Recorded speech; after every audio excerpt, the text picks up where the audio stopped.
White House officials insist that U.S. policy on Taiwan has not changed.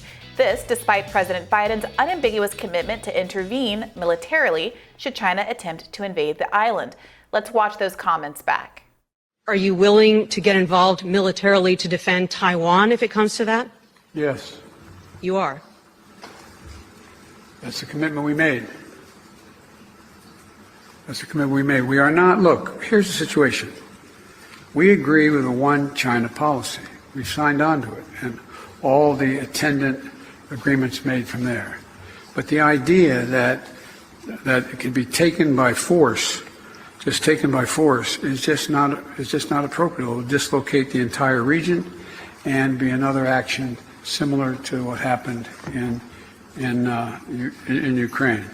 And so it's a burden that is even stronger. Friend of the show, retired Lieutenant Colonel Daniel Davis, cautioned against such strategy in a new op-ed for 1945, asking, quote, "Why should American soldiers die for Taiwan? It is time U.S. opinion leaders and government officials stop being so eager to offer up American troops to go into harm's way for the benefit of another country and start being concerned for the welfare of our troops' lives." Senior fellow and military expert at Defense Priorities, Lieutenant Colonel Daniel Davis, joins us now to expand. Welcome back. Thanks for having me back. Always love to be on your show. Yeah, we love hearing from you. So I thought the kind of U.S. policy with respect to Taiwan was sort of this strategic ambiguity. Obviously, we want to discourage China from taking any action, but we don't actually want to commit to defending Taiwan because that would be a horrific mess of epic proportions. So was Biden signaling a stronger commitment in that kind of not well thought out remark that he made? Well, I mean, the hope is that it's not a well thought out remark, because the more troubling concern is that it is a thought out remark, because he did say that's the commitment we've made. And the first thing that entered my mind is, what commitment are you talking about? Because he's definitely not talking about the what we all know is the Taiwan Relations Act, which we have had for decades, where we say we'll help Taiwan defend themselves. But you have to wonder, was anything agreed to behind the scenes that we don't even know about yet? Because he unambiguously said that, yes, unlike the previous part of that, before that clip you showed, they said, hey, you didn't get involved militarily in Ukraine. Would you do it in this situation in Taiwan? And he unambiguously said, yes, we would get involved militarily, which is, of course, something we don't have an agreement to do. There is no treaty alliance between the United States and Taiwan. So there's nothing that would obligate us to do that. But there's another issue that I really want to point out, besides the obvious that it would be catastrophic for our interest, is that the president does not have the unilateral authority to take America to war against China over Taiwan issue. Both the Constitution and the 1973 War Powers Act are unambiguous that unless the U.S. is attacked or about to be attacked, the president cannot take us to war. That's what only the Congress can do in Article 1. And we need to make sure we're clear on that. And I need to hope that the president's clear on that he can't obligate us to go to war on his own.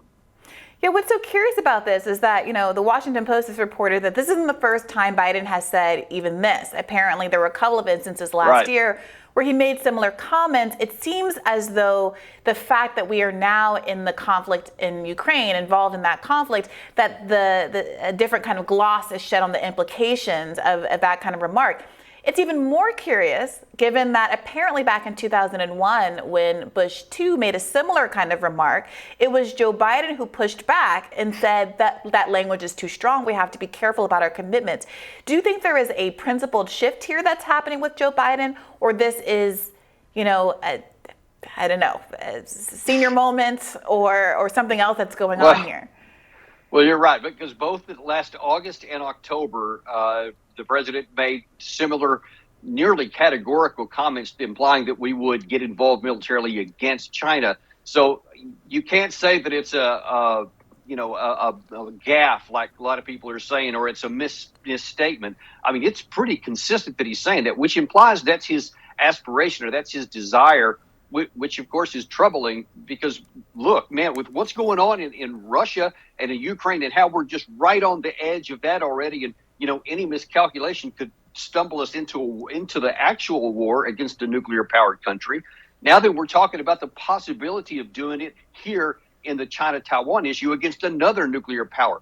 We cannot keep playing around with the possibility of getting our country sucked into two wars that either one of which could go nuclear. That's just something we need to just move away from, because we have to ultimately be responsible for our security. The president needs to defend American interest and make sure our country doesn't get sucked into a war.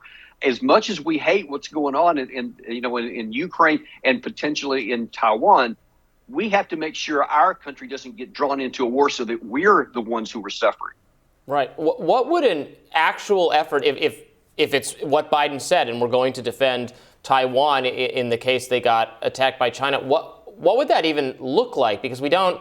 It would be a more tactically difficult situation, I imagine, than Ukraine, which is surrounded by many. There are allies of ours in that part of the region that we are close allies with. How would we even go about crossing the Pacific Ocean to do this?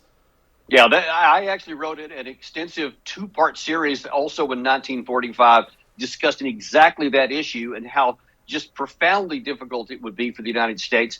And one of the conclusions that's manifestly made clear is that though the United States and China, when you look at the balance of the two nations together, still favors the United States pretty significantly in many categories, in the Taiwan Straits area, China has almost all of the tactical advantages, because if they ever launch an attack, they'll already be on a war footing. They'll have prepared everything. They'll have had logistics, everything stored up. But it'll be a surprise to us, and so we won't be on a war footing. And to try from flat-footed to try to engage China, who's ready for war in their area, and they're already prepared to attack us in both the water, the sea, and on the land, it would be a catastrophic loss for us, because we probably wouldn't even prevent Taiwan from being taken, but would lose God only knows how many ships and planes and troops in the process. It seems like Biden must know this. And to your point, the fact that he's made these statements repeatedly suggests that it's no gaffe. So I'm wondering if there could be some potential, political or strategic motivation for him to be making these kinds of statements. Is there anything that comes to mind for you that would make sense as to why he would continue to make these sorts of commitments despite what disastrous consequences could accrue? Well, what I suspect is that he's probably thinking, I'm just going to make these statements to make China think that we would come in as an attempt to deter them. But I think that probably the more realistic probability is that's going to inspire them to act, not to deter them, because they may think, okay, if the United States is going to come to Taiwan's aid at some point, let's move quicker rather than later, before they get a chance to build up forces, because, there's this Pacific Threat Initiative and several other things where the Pacific Command wants, $6 to $10 billion more to add on top of what they're doing so that we can build up forces and all this. So you can see that China could go, okay, before that happens, before you get the potential to actually strike us more, we're going to move earlier. So I think that making these kinds of claims does not deter China. If anything, it makes it war more likely. Well, Lieutenant Colonel, thank you so much for joining us. Always my pleasure. Thanks for having me. And we'll be back with more Rising right after this.